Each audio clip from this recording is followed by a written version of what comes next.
Let's sit for 30 minutes. Is that okay, or is that too long for people? That's okay? Okay, so we're going to sit for 30 minutes. And I'll ring the bell to start one time, and then I'll ring the bell 3 times to end. And then we're going to do a little repartee, whatever that means. I think that's what you eat before dinner. A repartee? Maybe not. It's a joke.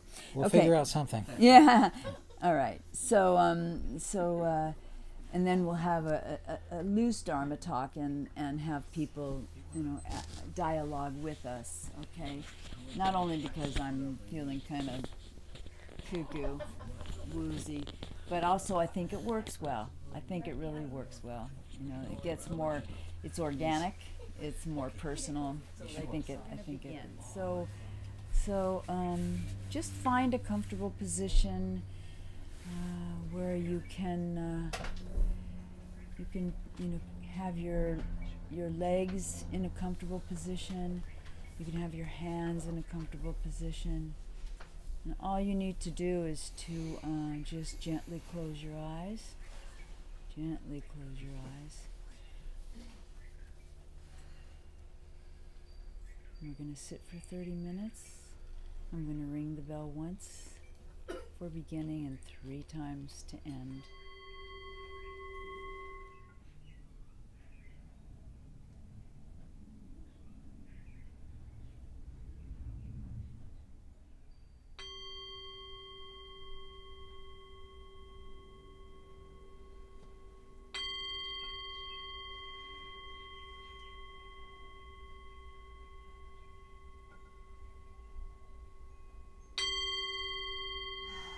Wisdom is just around the corner. Wisdom is just around the corner.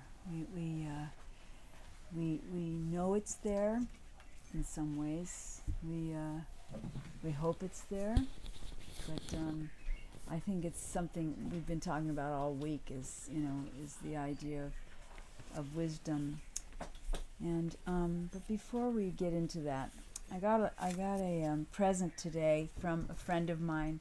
Her name is Venetia Stanley Smith. She lives in Kyoto, and if anybody knows her, because she's on NHK, and a lot of people just really adore her. She's quite an amazing person. I've known her for about 40 years. When I went to Kyoto that time, I worked for her. She had an international language school, but she also had a garden, an English garden, and Japanese women were so intrigued by this English garden that they would come and do their lessons, have their English lessons in the middle of this English garden, and she would serve them tea on traditional English teacups, and she made all kinds of English treats, and anyway, so I got to know her and we became friends, and so I got this letter from her today. And she said, "Dear Pat, I've been meaning to write to you for a long time. We both have reached an age where we begin to crumble up as the years pass by." Crumble up. Whoa. Yeah, okay. My writing for this letter looks a little strange, as I have been told that I have a dementia, which is called PCA, which affects parts of the brain and one's insights. At present, there is no cure. Stunned by this, what can I do? I thought this illness has no cure at present, so all I can do is smile, meditate, and pray. I've decided to continue everything I've been doing, to give others who have this disease a way to smile as well. It's a little different than Alzheimer's. It affects my reading, my spelling, etc. However, whatever happens, my heart is the same, I keep telling myself.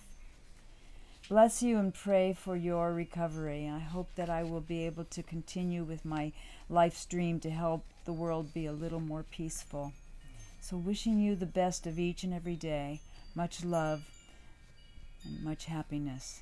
May we both meet again in the next life, maybe as a flower, bird child. Our life will surely go on. Much love, Venetia. I thought it was sad, but I thought also it's not sad. You know, it's a beautiful way of accepting what is, the wisdom of accepting what is.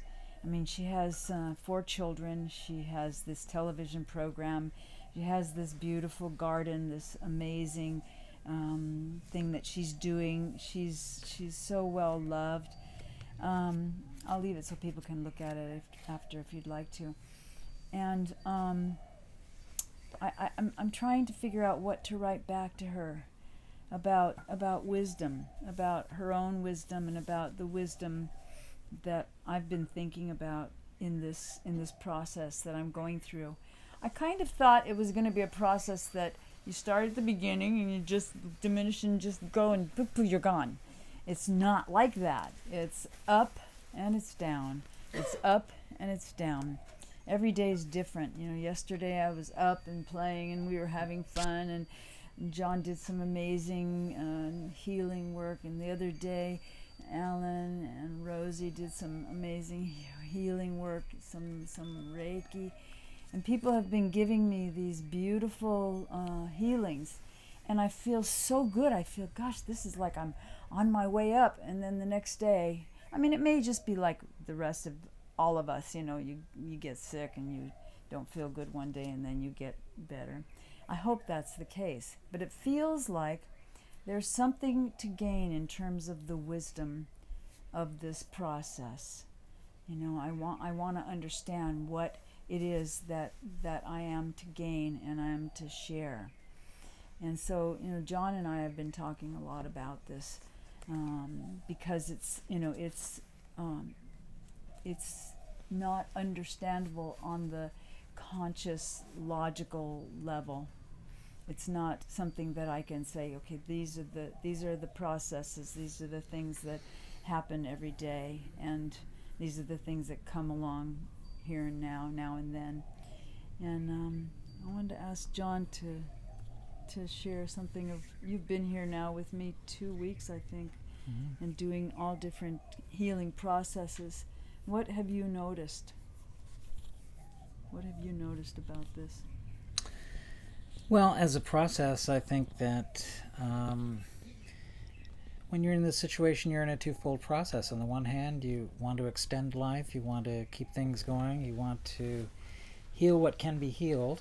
But of course, ultimately, the moment each one of us was born, we got the death sentence, which is also a very interesting thing. And I think one of the things that comes with the Asian contemplative traditions like Buddhism is that, well, it's about living a good life, but it's also about becoming aware of and accepting the finitude and mortality of any chapter that we have. And of course, you know, when we're 20 years old, we're well nigh invulnerable and certainly immortal, figuring that, oh yeah, that death and dying thing, that happens to other people, and maybe I'll actually be an exception. I'm feeling really good right now, you know.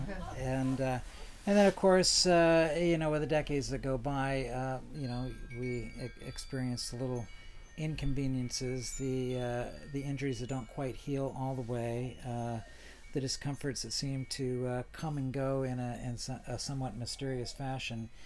And then, of course, you know, at some point in time, you know, something's going to beat us all, right? You know, that's a very interesting thing. And, of course, nobody really wants to talk about that because nobody is really all that comfortable with the idea of mortality. I remember reading I think it was well, it was one of the comic books that often have a single panel. I think Calvin and Hobbes and they're coming down in a wagon, coming down a hill, just kind of bouncing up like that, and he just goes, and what about this talk about death? I don't like it. And here they are just kind of bounding out into whatever. So in coming out here to spend some time with Pat, I typically come out here in the spring for a month, but I figured, gosh, I don't want to wait until too late for one of two things. I mean, to be part of the healing, certainly, but also to join Pat in the contemplation of the completion of life. And both of us have a long Buddhist background, and for me it's been strongly influenced by Vajrayana or Tibetan Buddhism images and ideas. And one of the things that I've always found with that tradition is that they say, well, mortality and death is something to be contemplated as well, and to have kind of a cool exit strategy is kind of a good idea. And you can't wait until you've lost your marbles and you can't concentrate and you can't even think about these things, and yet nobody wants to talk about it when they're alive and able, because, well, it's kind of morbid, isn't it? So with Pat over these last couple of weeks, it's an interesting fine line that we're walking. I do a lot of Jinshindo acupressure work and some Traeger things and some work with sound with these bowls and everything, and even in the first few days after we started working with it, seeing a nice response and a little bounce back in energy. But just as Pat says, then you have days when you wake up, you're not feeling so spry, and so can't forget that there's a process going on. So that's what we've been trying to do, is play at life and play at the larger game as well. That has to do with going into the great mystery, out of which we came to begin with. I thought about, I reflected on something that Alan Watts said many years ago, one of my very first teachers on recordings, and he was saying, well, so many people think about death as being, oh, how weird, to go to sleep and never wake up. And he goes, yeah, but it isn't equally weird to wake up after having not gone to sleep. So our very appearance in this world is such an interesting mystery, tantalizing. And we should savor it and get as much as we can out of it. I think that's part of the wisdom that we've been working with. Yeah. So, I mean, we've been using a lot of texts, not that we're relying on them, but just that there are some very interesting Buddhist texts, primarily, that really have you look at the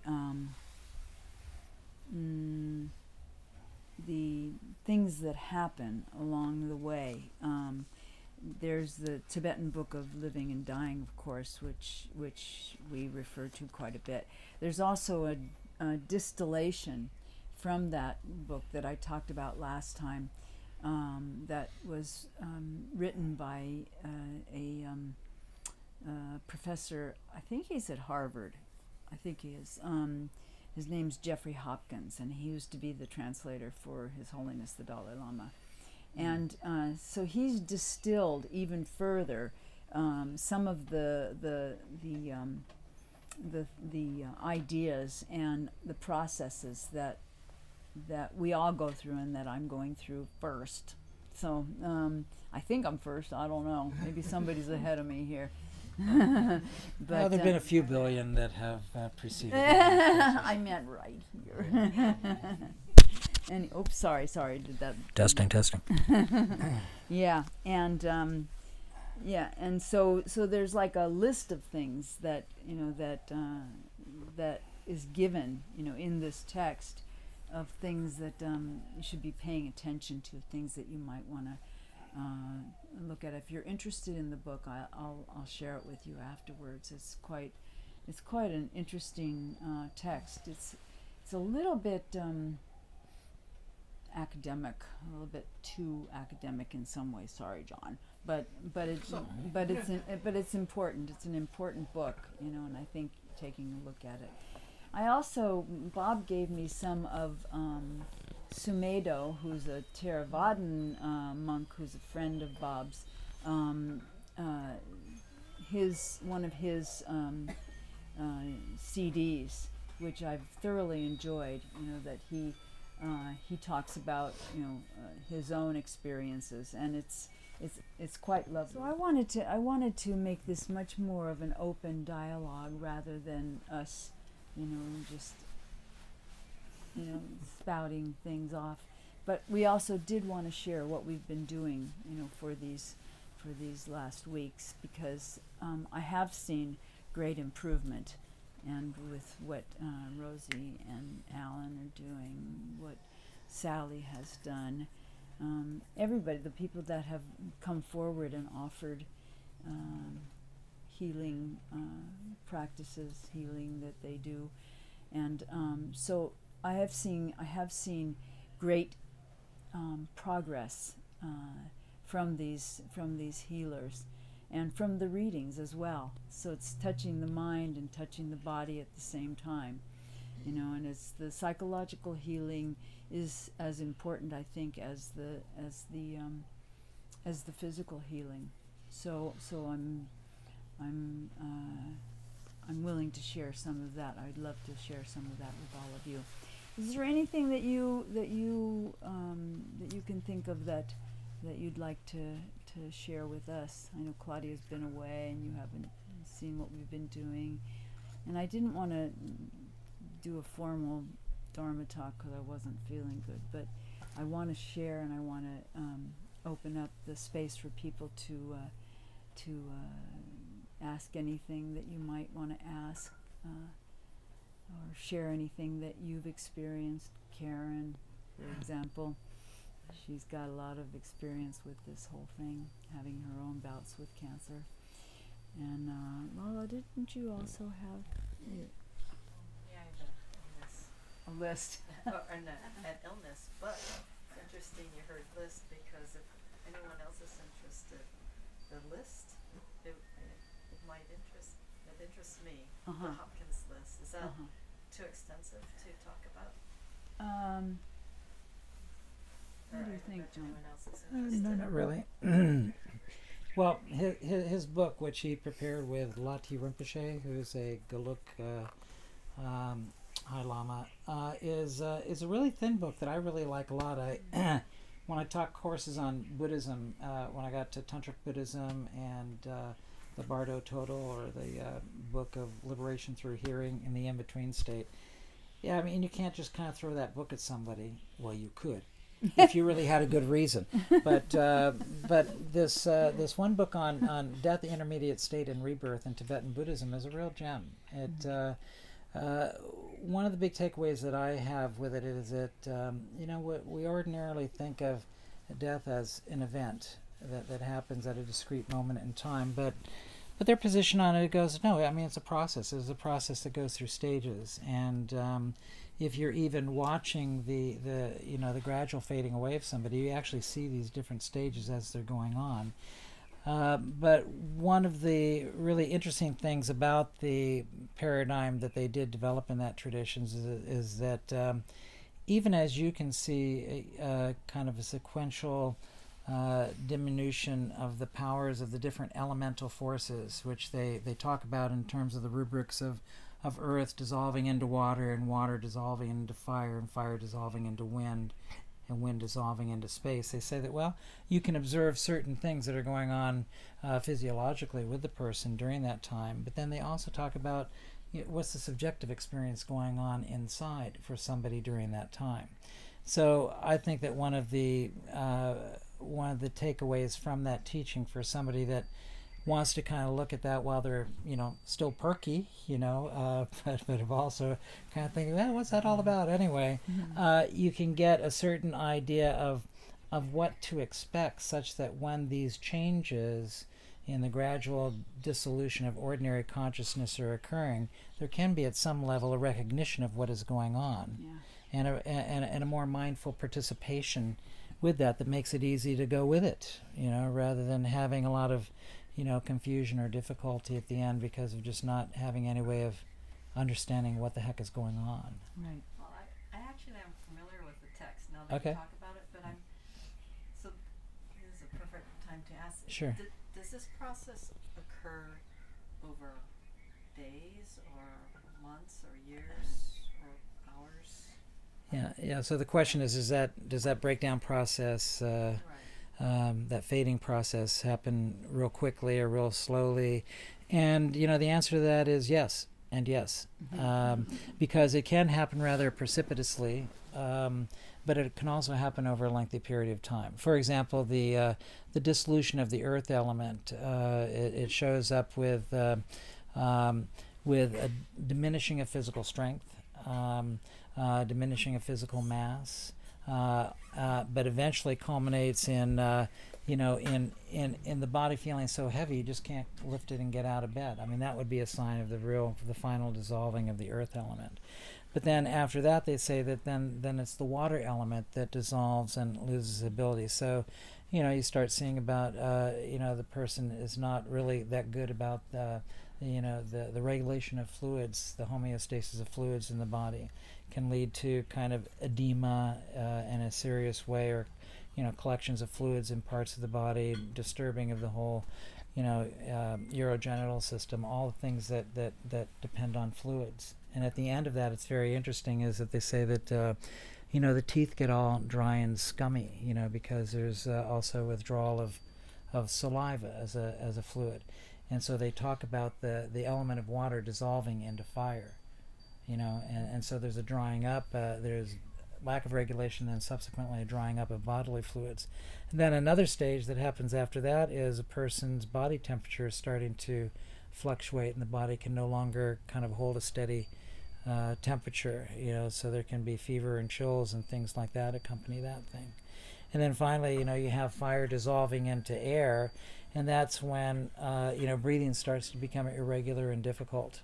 And so for somebody that would be attendant at that time, they just kind of go, this is the wind element starting to dissolve down. And so that would be a time, at least in that tradition, to be to be working with the ear whispered instructions for the person to help to keep their their mind steady and focused on what's going on, rather than getting weirded out.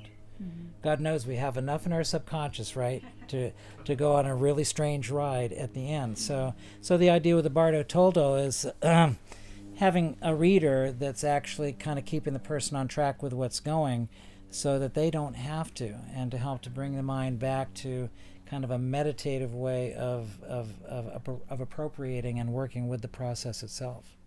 I mean, the idea is that to come into that intermediate state, which most traditions don't describe in much of detail, but the Tibetan Buddhists really do.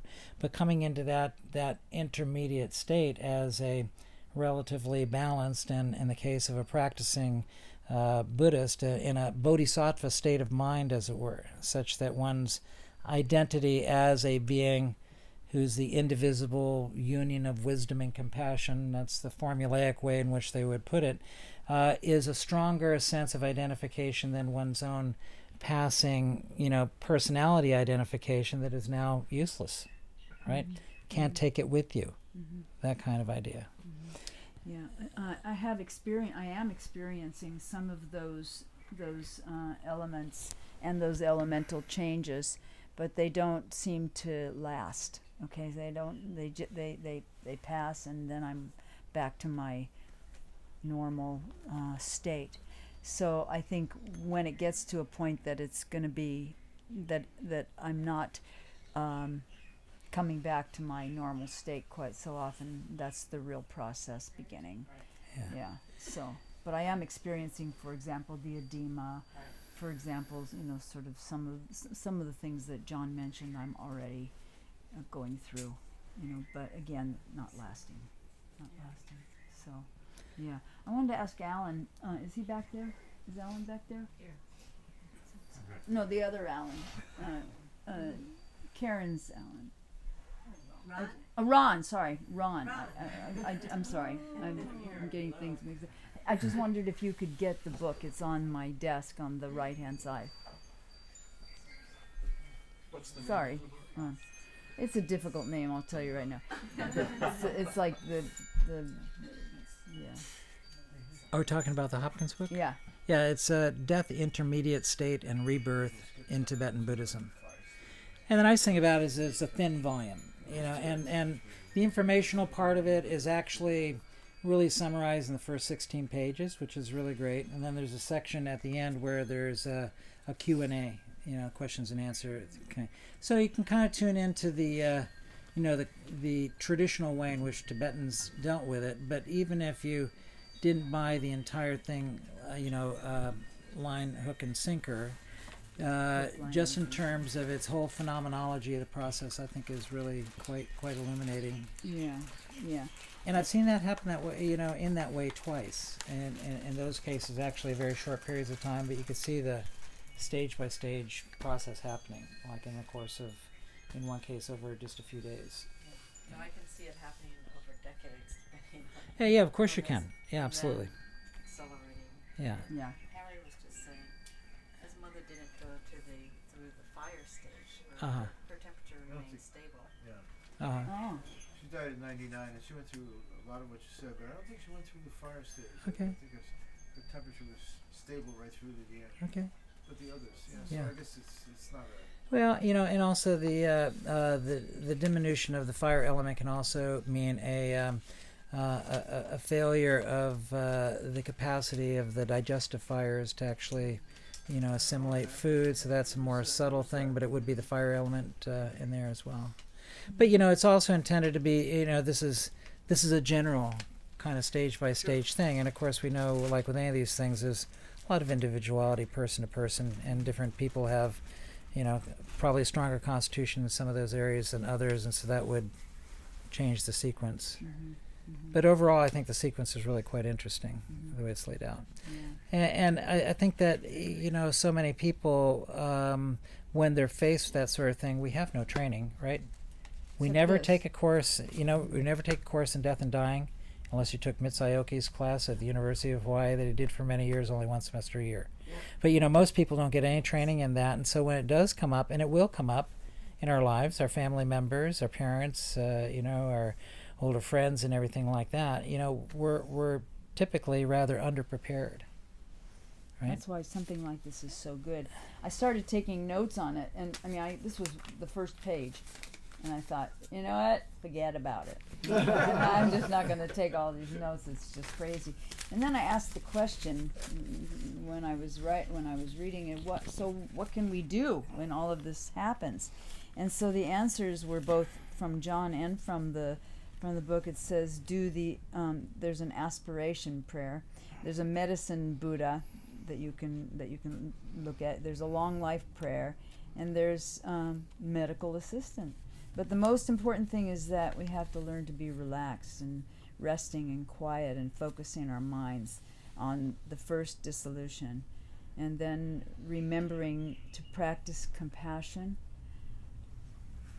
Even Tonglen, sending out compassion and receiving it, and loving kindness, and sending it to others, projecting it and achieving it through their projecting it to us, to me. And practice selflessness and emptiness. So if there's no self, who is it to be afraid? No self, no problem. So we see life as illusion, as reflection, and then you can begin to do meditations on the bodhisattva of compassion, for example, and see it as yourself. Have an awareness of you as the bodhisattva.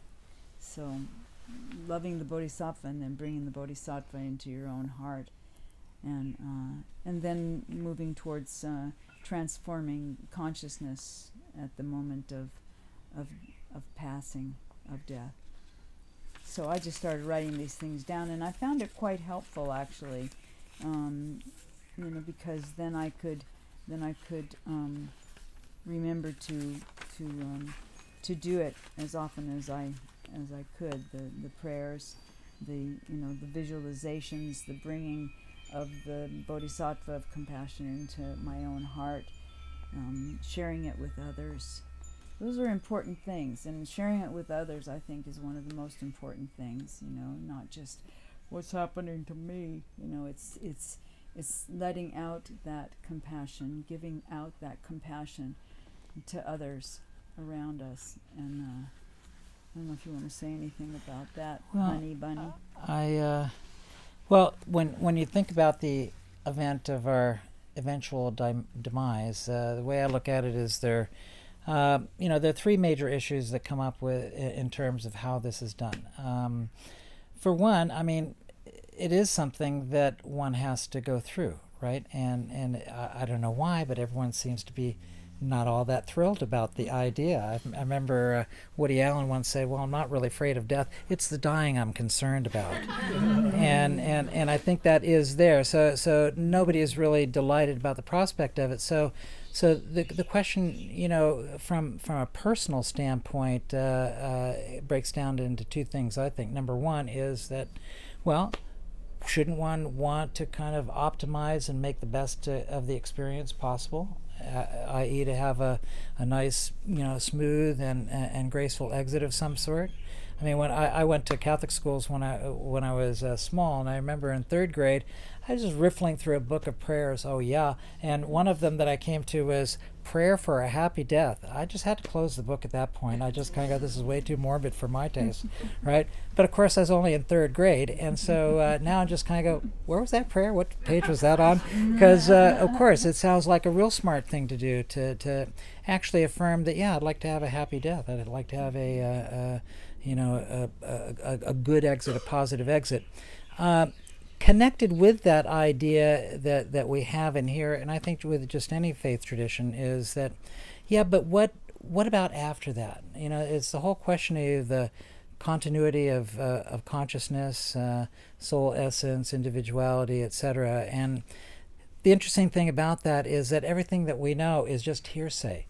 Wouldn't stand up in a court of law, right? I mean, even when we talk about the historical Buddha, he said, oh, well, I could look back and I could get traces of 10 lives, 100 lives, 1,000 lives. Well, says you, and of course you do have exceptional individuals that say, oh yeah, I can remember my past life, et cetera, et cetera. But the fact of the matter is that most of us cannot, Oh yeah, every girl likes to imagine that, yeah, one time she was an Egyptian queen or princess, Okay, so we all have the kind of these ultimate stories about who, of course, we were. I don't know how this happened, but the question of the continuity of the soul essence, the individual essence, the mind essence, whatever it is an interesting thing that every religion picks up and deals with in a different way. I mean, if you're a fairly conventional Christian or Muslim, it's kind of like, well, there's birth, there's life, there's death, there's final judgment, and, an eternity in heaven or in a much warmer climate, one of the two. So that's a basic scenario. In the Buddhist context or Hindu context, there's a notion of reincarnation in some kind of description. In Buddhism, there's the idea that there's nothing actually that transmigrates, but there is, in fact, an aggregate of consciousness that ends up influencing, the inception of a new life, and which is an interesting and very abstract concept. But if there is, in fact, some kind of transmission of this life to another life, or even if there is a transition of this life into some kind of, eternal estate at the end, well, the person on the way out should like to get a good shake on that one as well. Right, so whatever can be done to put the psyche in a positive frame of mind at the end is the best insurance you can have that at least you're going to get a good start on whatever it is that's intermediate afterwards, right? And wouldn't it be so much more effective if there is a continuation to be spending your last moments of consciousness in a happy, positive, and virtuous state? Right? I mean, so in that sense, I kind of think of compassion as the universal solvent, right? Because it's the final giving up of self-centeredness at the end, which can only be good in the eyes of Buddha Amitabha or Jesus Christ or Peter at the pearly gates, that your last thought was the thought of compassion. I think a good one. But then there's a third thing, and this does not have to do so much with oneself, but it has to do with the others. Right, the people that were companions on this process, friends and family that are left behind. Wouldn't it be great to have a nice, graceful exit for their sake? So that grief, which is a natural concomitant with the death of a loved one, is mollified. It's tempered. It's reduced by the feeling that at least your loved one kind of ended up leaving out in a nice, even, equanimous note. Mm-hmm. It's got to be a good thing, right? So those are the things I think about with respect to that stuff. Right. Right. Yeah. It's kind of interesting, you know, all these different theories about death and afterlife, you know, and but nobody comes back to talk about it, you know. So all that we know is, you know, through faith or belief. And even Jesus, he only came back for 40 days. I question whether he actually died on the cross, but please don't publish that in the papers. I'm tired of all the scandals. But even coming back, he didn't say much about those things, did he? Which is very, very interesting, I find. And so it is the great mystery that awaits us all, but each one of us was born out of the great mystery as well. So, you know, it seems like part of the whole manner of creation that it's all just fine. It all works out the way it works out. Everyone goes through the passage and is none the worse for wear. Right. John and I were having dinner with some friends the other night, and the host is a psychologist. So he came over and sat down with me at the table, and he said, "Aren't you sure, don't you really want to talk about your fears?" And I said, "I don't have any fear about it. I honestly don't have any fear about it." He said, "Oh, come on, you must have some fear there. Let's just talk about your fears." And I was like, I said, unless it shows up at the last minute, I don't know, 'cause I don't have it. I haven't experienced that. And I don't know. I don't know why, but I think he was coming from the psychological sort of perspective, that there is, that everybody has something they want to work out before they check out, and that's not happening. It's not happening. It's, for me anyway.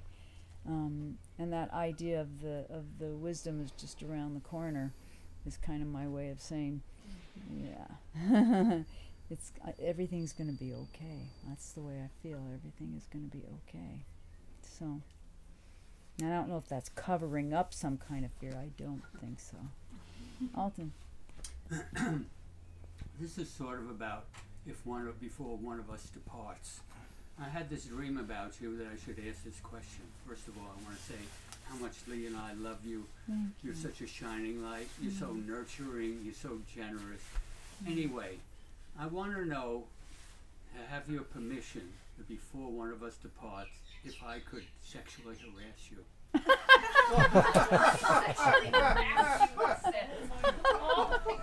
Really?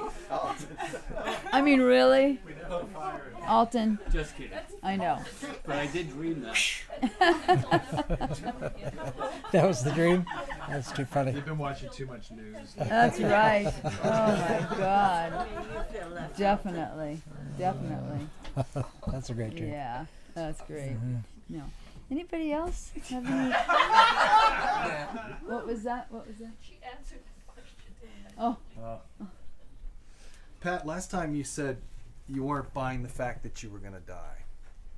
Do you remember when you said you were talking about your treatment or something, and then you said you just didn't feel like it was your time to go? Oh, okay. Yeah. Yeah. And you still feel that? Yeah. And what I meant was my spirit's not ready, and I'm feeling closer, actually, to it. I see it when I'm getting treatment. I see it when I wake up in the morning and I'm not feeling so good, and and so it has progressed somewhat, without my spirit having any control over it, but it is progressing somewhat. I am feeling differently than I had been, but I'm also getting these terrific treatments that counter it, that counter when I'm feeling bad. Those treatments actually bring me back to feeling good. I guess that's a difficult, Buddhism is about acceptance of things, Right. But the will to live is not an acceptance in a way. It's a way of, I say, I'm not ready to die yet. I'm not accepting the fact that I'm going to die yet, so I'm going to still live. There's a bit of a paradox here. When does a point come where you just give in? And I know this is kind of a difficult question. I don't know if you understand what I'm trying to say, but does there come a point where you, is there a point where you just should give in, or should you always just try to fight to live as long as possible, as to, Well, that's a very difficult question, John. Well, I don't think being accepting necessarily equates with being spineless. You know, I mean, the fact that we're in the life is already the positive gesture of the universe, you know, in making you. So we're all born out of a certain kind of positive gesture by whatever it is that is breathing this universe. And so, you know, to make the most of it as long as it is possible to do so is, I think, quite natural. But obviously there will come a point where it is just intuitively realized that done here, check please, you know, right? And that isn't taking a defeatist attitude, and it's not even a surrender. It's just a recognition of the time. And so we don't have to project on when that time has come. It'll be known when it's here, I think. So. Yeah, I think that's a good answer. Yeah, Jade. I too was just I was here the last time you did this, the first time, so I guess about a month ago. And I too was very moved by what you said about that, because for the point about that you didn't feel it yourself. I think you were saying the doctor said, oh, you had, you know, so often the traditional and typical medical perspective is the 6th month. And I just think it's kind of like it's become their catchphrase. I don't mean to offend anybody here if you're in the medical field, but I have so many of my own family members who are, and especially with people who have terminal conditions of cancer, you know, that's often what they hear. And I've always felt that it's so important for us as individuals to be able to stay in touch with our own bodies, our wellness, your spiritual center, whatever you want to call it. And I just felt it was such both a very profound place that you were speaking from. And I think and I would say, and I don't know if you felt this, but I would also say a very courageous, because sometimes we have to go, I'm going to say, against whatever the medical establishment has said, like, you know, certain times. Right. People often think they know the best, of course, you know, so I'm going to believe whatever they say. And I think there are many of us who feel like they don't always have the wisest or best course of action for us. So I just wondered if you could speak a little bit more to that place in yourself, which I think is a kind of a very profound and precious. Do you know what I'm saying? That you felt something, or you got in touch with something, or you were in tune with, you know, your own wholeness, I'm going to say, for lack of, it's hard to, I don't have a lot of vocabulary for this. Right. But do you know what I'm pointing to? Yes and no. I mean, yes, I let's see.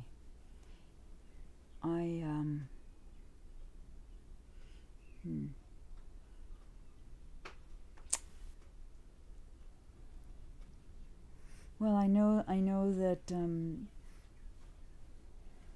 yeah, I'm not sure I can speak to it right now, Jay. Yeah, I'm not sure I can right you now. know, if it's something that just...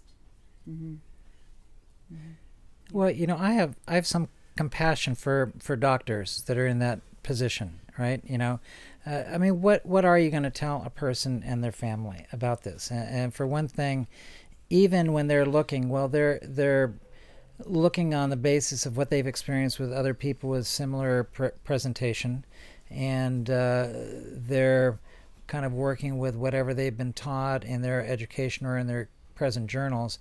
But, you know, that can never really fully take into account what's going on with that individual, what they're doing in their own life. What are they doing, you know, when they're not in the doctor's office, for example, you know, and you know, for example, Pat here, well, she's got people that are feeding her, people that are doing, you know, healing work of a number of modalities. That's certainly going to be something that the doctor can't really factor in.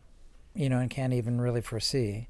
And I think also, relying on doctors to make those kind of prognostications is, in a certain way, just, sidestepping one's own responsibility for one's health, which, our culture has encouraged, unfortunately, to a very wide degree. So I think that all prognostications like that need to be taken with many grains of salt. I'd just like to add to what you're saying. Having been a hospice nurse for a few years, and the magic 6 months come up, anytime someone does get it, and it's a guesstimate, it's not an absolute, but anytime you get admitted to a hospice, well, what's the approximate lifespan? It could be more. It can be extended as long as you're not getting better, but I've had patients in their 80s who graduated from hospice a few times before. Yeah. It was time, literally. So it's something that get conditioned, and we put it like that. Right. I wanted to do something with the allopathic world one last time. So I've been looking for this doctor, and I found her, and Kimmy and I, my daughter and I, were able to get an appointment. And I went in to see her. She was so lovely, and she said, "Listen, whatever you're doing, it's working." She said, "Don't change anything. You don't need to come to me." She said, I'll tell you what I'll do for you. I'll do a blood test every 4 months." She said, that's what you'll need. She said, "But don't add anything. You're doing whatever you need to, and it's working." She said, "So just go with that." I was so pleased. I was so delighted to have met her, and this was just last week, and for her to give me that kind of license in a way, to just do what I'm doing. And so you guys got to keep coming, Rosie. Oh yeah, Mulligan. So I'm getting a bunch of T-shirts made up that says Team Pat. Oh God, please don't. Please don't. And I think so many people love you. But please don't. We all feel like we're on your team. We're on your side. Thank you. Thank you. But you're right. I just want to say how grateful I am and how beautiful it is of you to share your experience with all of us. Oh, thank you. Thank you. I really wanted to, because when do you get an opportunity to watch somebody's progress? When do you get to do that? Usually it's like, wham, bam, thank you, ma'am, you're dead. And this, I feel, is going to go on for a little bit. I feel like it's going to go on, and maybe I'm wrong. Maybe you got to go to a funeral day after tomorrow. We don't know, but thank you, Bob. In 10 years, you'll still be giving these talks to us. Yeah. Okay. Will you come? Yeah, Karen. Yeah, I wanted to say something about letting go. That I think a lot of our process of living is also letting go. And just recently, we were with a couple friends of ours, and they had just gone. A couple of them had just gone to the Netherlands to see the Northern Lights, and they got stuck in the snow. And so then it brought me back to childhood in Utah and living in Wisconsin for 4 years. And 1 year when our son was about 1, we decided to drive from Wisconsin to Boston, where my brothers were, to have Christmas. And on the way in Chicago, we were in a really bad snowstorm. And it was just like you couldn't see, and you would be driving along, and there would be cars off the road that had slid off the road. Semi-trucks that slid off the road. And your body got so tense. I wasn't driving, Ron was driving, but still I was, trying to keep Greg quiet and trying to keep my anxiety down. And when I was talking about it with my couple friends, I realized I was still holding a lot of that anxiety. And then I could relate it to other times when my car had flipped around in the middle of the road and this and that. You might have 5 experiences of those out of living in the snow when I was young. But what I realized then, it was still in my body. And then I went for another treatment that I'm doing, and it's kind of vibrational medicine, and this treatment was actually on the organs. and so she treats you this, and you hold different things and whatever, and then you lay there for 20 minutes. But most of the time I either pass out or I see a lot of color if I close my eyes. So I watch purple and magenta and whatever, and I just lay there and watch all these colors. And but this time it brought all of those snow situations back again, and I was realizing they were, in a sense, stuck in one of my organs, that they had not been released. I mean, this is 40 years ago, and I don't live in the snow, and so I'm not worrying about this. It's not conscious, like you say. You know, what are your fears? Going, I don't know. I've had that same thing where I'm trying to dig for these things, or what emotion am I trying to release? I'm releasing breast cancer as well as Pat. So, so you know, you think, do I have something or whatever? And this was not a big deal, but I recognized it was there. So I just wonder in this process how much is really letting go. And some of it's letting go of things that you don't want to let go of, like your car keys. If you're to a point that you should not be driving, or you know, whatever this process takes you through.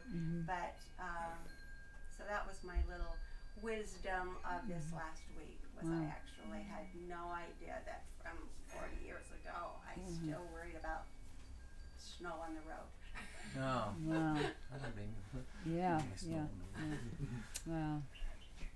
Anybody else? All right, I experienced something today, and I am a Lumi Lumi practitioner, so one of my clients is 9-year-old Japanese ancestor, and you know, when you're doing the work, they tell you about something, and it's all about releasing and having a flow of the work that I do. And he was able to cry at a point where, because I talked about what my Kumu talk about is, when you're going through that a time, it's good for you to always think about one thing is, with your mind, is good memory. Of course, spiritually is what we heal first, then the body and the mind come after. But he was talking about he had to go through cancer treatment, and he went to 3 doctors, and he was telling me what was unfortunate was the first one passed, the second one was temporary, and the third one was just starting to be an intern, but everyone said, you got to take care of this. So he came out with prostate cancer, and the third one was he was funny, he said he was a blonde doctor, young, and said, you need an operation. And he asked, are you the one going to do this? What's your, you know, ratio? How many made it? So I work over 100 people, you know, and they all turned out okay. All right. While he was speaking, it was, and I want to say thank you for leading. Now this is a story of me. That's him. And while he was talking, I was thinking of me. I went through the same process of prostate cancer. I'm 67 now, and I never had any of these problems until later on, because of conflict of you know, of another part of my life before I met Hoku. So she's like an angel in my life. But when you're going through that, I always, when I found out I had prostate cancer, and I said, what? How can that be? And she had to go back to Canada, and I'm like, I refused that I had that. But when I went to the biopsy, I think I got worse, but at the same time, I can tell you, you have helped me. I went to see Rinpoche, and all my PSA was at 13. I went all the way down to 6. Good. Wow. So I want to say thank you. Well, that's so great. And ever since then, I was able to help other people that went through the same thing. So for me, I'm not going to call myself a healer. I'm just saying it's just the divine that uses me to help other people. Fantastic. So in this story, I was just like, and hearing how everybody is listening to what you both are talking about, I finally resonate the importance of what you're talking about. While you're here, if I may put that. Yeah. Because I never had the opportunity to talk to someone Yeah. That's that great. about to, you know, say aloha, if you want me to say that. Yeah.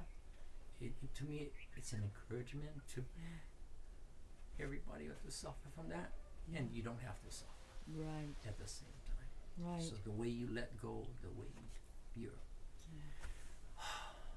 yeah, your beauty is within. So I thank you so much for that. Thank you. Thank you. Thank you. That's beautiful. I'm glad you're getting better. Me too. Yeah. Me too. Yeah. Me too. And we all thank Hoku for that as well. For all her love. Yes. You. Love is important. Love is the thing. Divine, right? Love is the thing. Yes. Yeah. Yeah. Okay, anybody else? Yeah. My husband died 16 years ago when he was very young. Very young. And so I've had a lot of time to think about having death close, and my children don't like to hear me talk about it, but I'm very mindful and practical, and I've decided that it's really important and a gift, really, Yeah. to be aware Yeah. when this is happening. And Yes. people have said to me, oh, you know, wouldn't it be just perfect if you just die peacefully in your sleep? And you read about people who die peacefully in their sleep, and I think, I don't want to do that. You know, I want to be, this is the second most important day of my life. And I want to be there. Exactly. I want to be there for it. Exactly. Yeah. So I think I feel sorry when people are, you know, hit in an accident and just suddenly die, or who even die peacefully in their sleep, though we think that's a blessing.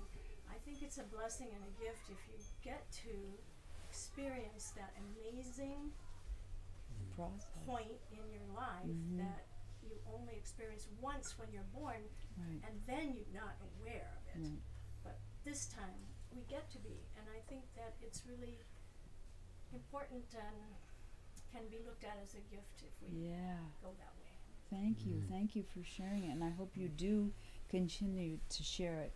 Your children are afraid, like my children, you know, but I think sharing it with your peers, with your friends, you know, it's really important, I think, you know, for you, but for people who are going through it, who are not going through it. I think I wouldn't shut down, you know, I would definitely share it. Thank you for doing that. I appreciate that. Yeah. Thank you. That's what you're doing. Yeah. So let's keep doing it. Okay. Anybody else? You know, that whole idea of dying consciously, I think, is an interesting one. And of course, in the Buddhist tradition, well, the Buddha was a superstar in that regard. Demonstrated a whole range of meditative stuff, and then just kind of winked out, right? But I'm also reminded of the story of the last words of Steve Jobs, you know, who passed away not so long ago, and he just, you know, after looking over his wife and kids, his eyes just kind of went upwards, and he just said, "Oh wow, oh wow, oh wow," and that was it. Oh wow. Right? Wow. I hope I had that. Oh wow. All right.